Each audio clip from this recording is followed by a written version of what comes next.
tous et bienvenue dans Destination 6e, une émission spéciale sur l'orientation des élèves dans les écoles européennes.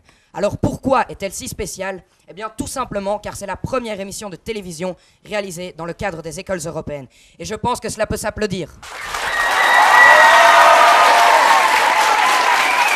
Vous êtes en 5e année et donc en passe pour faire vos choix pour la 6e et 7e année. Ces choix sont très importants et c'est pourquoi nous avons réalisé cette émission pour vous aider à faire ces choix dans les meilleures conditions possibles. Pour ce faire, nous sommes entourés d'invités de marque. Pour commencer, une grande dame par son implication dans l'orientation. Elle est coordinatrice de l'orientation. Voici Madame Armelle Flambard. Bonsoir. Bonsoir, merci. Vous êtes aussi professeur de français. Sous les projecteurs, voici la tête de celui qui conçoit tous vos horaires. Voici Monsieur Paul Saucé. Bonsoir.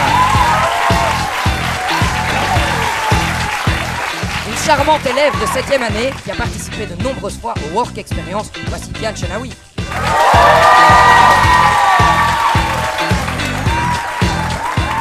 Pour l'accompagner, un élève de 6e année, connu pour ses talents d'humoriste. Voici John White.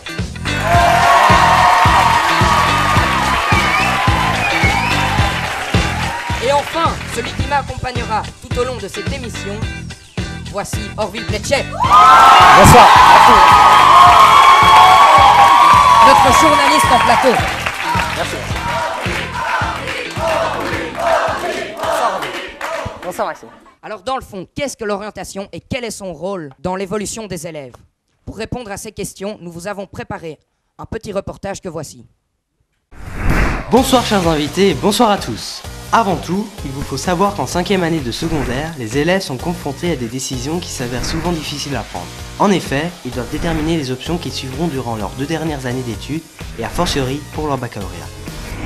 Pour bien commencer la soirée, nous vous proposons donc quelques explications sur le thème de l'émission, l'orientation dans les écoles européennes. Pour ce faire, nous nous sommes rendus à l'école européenne de Bruxelles 1, située à Uccle, le quartier vert de la capitale belge.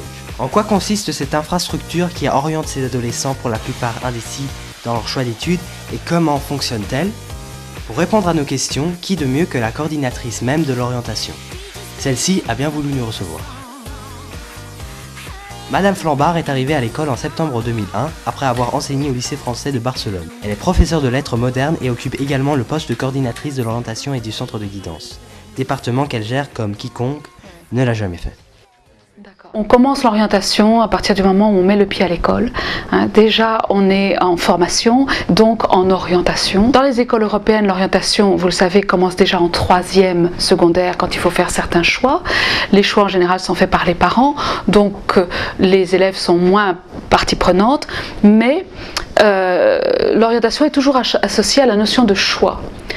Or, je pense que c'est beaucoup plus vaste que ça. Je pense que l'orientation, c'est vraiment essayer de développer en soi toutes les capacités pour faire de soi l'adulte le plus épanoui possible. Ces choix, ils ne sont pas toujours faciles à faire et c'est pourquoi donc, il y a une équipe d'orientation dans l'école qui est là normalement pour vous aider à faire ce travail. S'orienter, c'est se projeter dans le futur. C'est donc quelque chose de difficile, surtout pour des adolescents qui ont déjà quelquefois un petit peu de mal à se débattre avec le présent et se projeter dans le futur, dans un futur déjà assez lointain où il faut se voir comme adulte et se dire comment est-ce que je peux me représenter en tant qu'adulte dans 5 ans, dans 6 ans, dans 7 ans, etc. Et ça n'est pas facile du tout, du tout. Participent à l'orientation, bien sûr, les adultes de l'école, participent bien sûr les parents qui sont souvent partie prenante et très importante donc, dans l'orientation, mais le travail le plus important, il est fait par les élèves. C'est-à-dire c'est un long processus, un travail de maturation.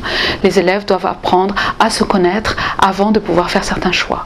Et donc le travail de l'orienteur au départ, c'est d'aider les élèves à apprendre à se connaître. Comment se déroule le cours d'orientation? Là, c'est très variable aussi. Alors en quoi ça consiste? Là aussi, j'allais dire le professeur orienteur, il est assez libre de faire un petit peu ce qu'il veut, même si il y a un schéma qui nous est imposé pour chaque année.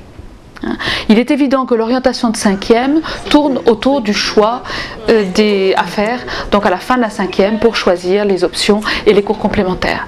Donc là, nos séances vont être axées là-dessus. Donc il va falloir aider les élèves à préciser un projet, leur expliquer en quoi consistent les options, en quoi consistent les cours complémentaires, leur expliquer l'importance du choix qu'ils font par rapport à l'ajustement des choix à la personnalité de l'élève.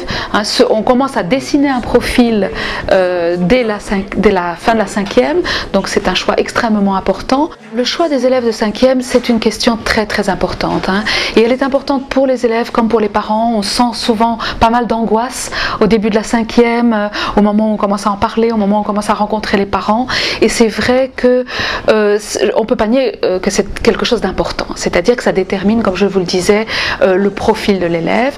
Donc il est important d'établir un profil cohérent, de faire des choix qui ont un sens, non seulement à vos yeux propres, mais aussi, et c'est là le plus difficile, et c'est quelquefois ce que les élèves ont du mal à accepter, aux yeux d'un éventuel recruteur d'université ou d'école supérieure. Je voudrais malgré tout, essayer de calmer un petit peu aussi l'angoisse qu'il peut y avoir à faire des choix si jeunes. Bien sûr, ils sont déterminants. Bien entendu, ils vont vous accompagner pendant quelques années. Malgré tout, ces choix ne déterminent pas votre existence entière. Je crois que le maître mot, j'aurais dû le dire au début de l'intervention, la chose la plus importante, c'est d'aimer ce qu'on fait. À partir de ce moment-là, on est bon, et à partir de ce moment-là, tout vous est permis et tout vous est ouvert.